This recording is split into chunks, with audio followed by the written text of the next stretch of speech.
Welcome back to News Now on PNC. And so, Joanna, what's going on with the weather? So it's cold lately? Yeah. And you were cold earlier? Like this. So last Friday, I went to DOA tour, and one of the lady that was giving us the tour said in elevator, hey, make sure you guys don't touch me because, you know, I'm still sensitive from watching 50 Shades of Grey. I get it mixed up. And well, there is a relative reason why I'm saying this. So normally people get sensitive and cranky when it's humid, but lately the humidity level has been really, really low. So normally we expect upper 70s on relative humidity level during the dry season on Guam, but today average relative humidity based on NWS records as of 5 p.m. at the time was only 62%, and humidity itself at the time was only 58%. That's really, really low compared to average 70s. Now, NWS says this abnormally dry conditions are expected to continue over this week. So this whole week it's going to be this dry. That's actually really pretty dry. Yeah, and it's also cold. Interesting, very interesting. So that's why we need to go look at this. Grab it. Let's go take a look at weather. Expect partly cloudy skies tonight with 0% chance of rain. Ooh. What's even more interesting is that tomorrow is also predicted to have 0% chance of rain with mostly sunny skies during the daytime and partly cloudy during the night. However, starting Thursday, we are going back to 10% chance of rain with partly cloudy skies. Now, dry northeast winds will continue to blow up to 15 miles per hour for all 3 days, but on Guam, temperatures will hit only lows of 75 and highs of 87, which is usual. And on Saipan, it will be 75 to 86, which is also quite usual. So, you know, I have to ask, you brought up 50 Shades of Grey. Have you read the book? No. Have you seen it? Have you seen the movie? No. Oh, okay. Did you? No. Are you gonna? Possibly. I've heard what the story is about. Oh, sensitive. Have you? Okay. I just heard sensitive. Oh, sensitive. Okay. All right. Okay, well, thanks, Joanna, for that very interesting, shady weather report. 50 Shades of Grey weather. Look, we're wearing gray. Hey, they're not 50 Shades though. All right, anyways, let's get back to the news. All right, thanks, Joanna. Thank you. While lawmakers wrestled over pay raises today, I'm so sorry. It looks like public school students will not be taking the Stanford Achievement Test 10 this year. They'll be taking the ACT Aspire assessment instead. The Department of Education has been using SAT 10 to measure the progress of students for over 10 years now. And PNC's Rizal Romana spoke with Senator Narissa Underwood to find out why the sudden change. The island's public school students' SAT 10 results have been falling below the national average for several years. And as a result, the Department of Education says it's time for a change. They'll now have students taking the ACT Aspire assessment this year. Senator Narissa Underwood says it's because SAT 10 is no longer relevant. Underwood explains the difference. It will not only help compare the progress of our students here to those their counterparts in the United States, but it will help to prescribe the necessary instructional skills that would need to be taught in order for the students to move further. It gives the parents an idea about how close their child is to being ready for college and for careers. So it's really an exciting adoption for the Department of Education. PNC discovered that a public law requires the Department of Education to measure the progress of students based on SAT 10 tests. Underwood says she's open to amending that law and working with DOE on various other laws. However, if students were to take this ACT Aspire assessment for the first time, doesn't that mean DOE won't be able to compare the performance of students this year to the last? This will be a baseline for this year. But I think what's really most important when you're measuring the progress of students is how close they are to the target that we've set for them. And I think that's far more important than for us to see how well they've done compared to the prior year.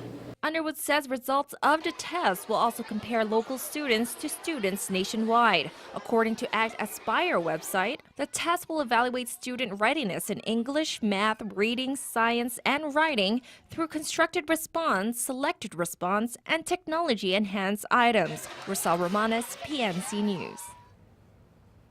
After touring Simon Sanchez High School yesterday and finding out what the school's major problems are, Department of Public Works Director Glenn Leon Guerrero says his department has done their part, and now it's up to Department of Education to move forward with the request for proposal. It was over 2 months ago when the elected officials and DOE were in discussion for a $100 million RFP to finance renovations at Sanchez and other public school campuses. Leon Guerrero says Sanchez is the first priority. After Simon Sanchez High School, he says another RFP will go out from what remains of the $100 million to go towards capital improvement projects for other schools. Leon Guerrero explains that they will split the projects so that the process is faster. He tells us what DOE has left to do. For about an hour, we're looking for them to tighten up the scope of work. The size of the size of the science building, the size of the cafeteria, you know, how many students it looks like it wants to have, how many science classrooms, and what other culinary rooms, and what other activities that Simon Sanchez is expected to have. This is what we need to plan for, and this is what we're expecting after the construction is done. Leon Guerrero says he hopes to have the RFP out next month. He explains that once DOE is done with their assessment, the RFP will be given to the Attorney General's office for review. Shipments scheduled to arrive on Guam next Wednesday have been delayed by 1 week. Matson General Manager Bernie Valencia told PNC today that the delays are caused by damage to the ship Monowili during a trans-Pacific storm while traveling from China to Long Beach. The ship repair was expected to take 5 days, but Valencia says that's been extended to 14 days. According to Valencia, a reserve ship has been activated to alleviate some of the cargo load.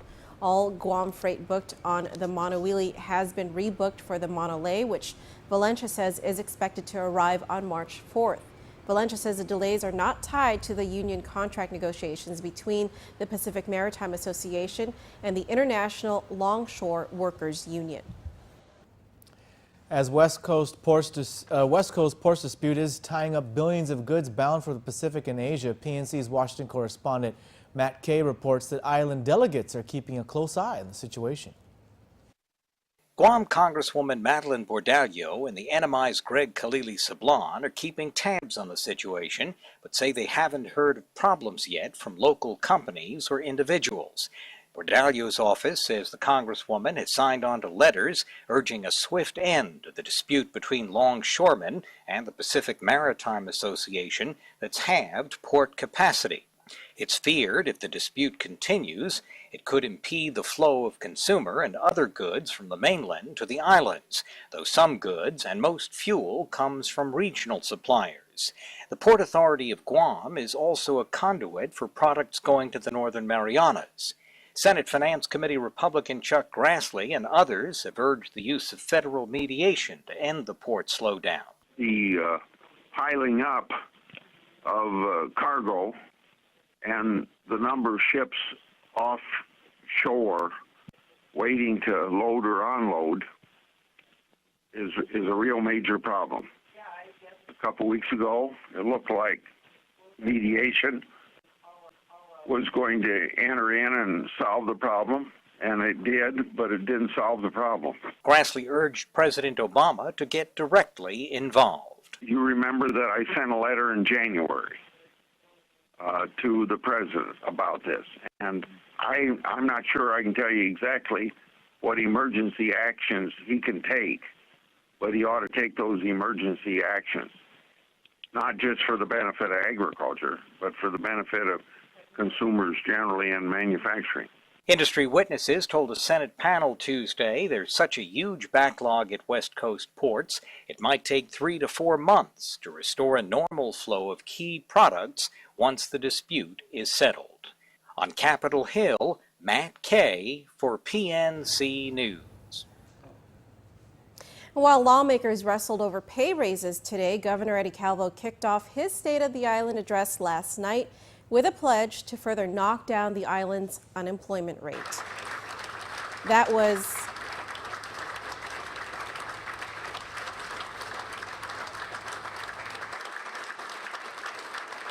6%. 6%.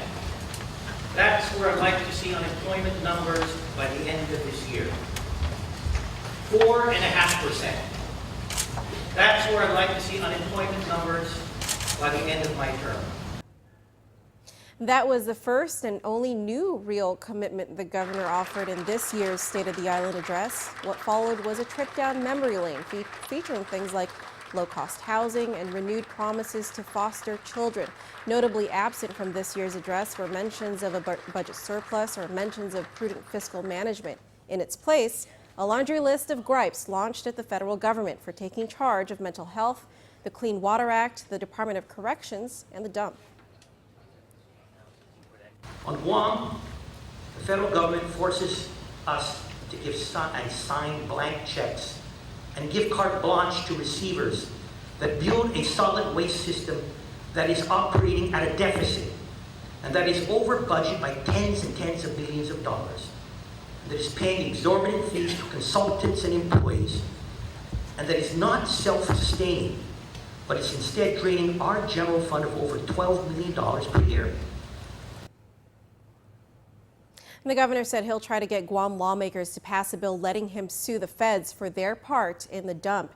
And along those same lines, promised to revive and expand the advisory power of the Guam First Commission to advise him on federal issues. The governor also pledged to push for a plebiscite to vote on Guam's political status once and for all. The governor said that he's read civic books since he was in elementary school, and he believes that, quote, any status is better than the status of unincorporated territory. He said changing this status will put Guam in control of its own destiny. And speaking of addresses, Blake Watson will deliver an address to his sports fans after the break.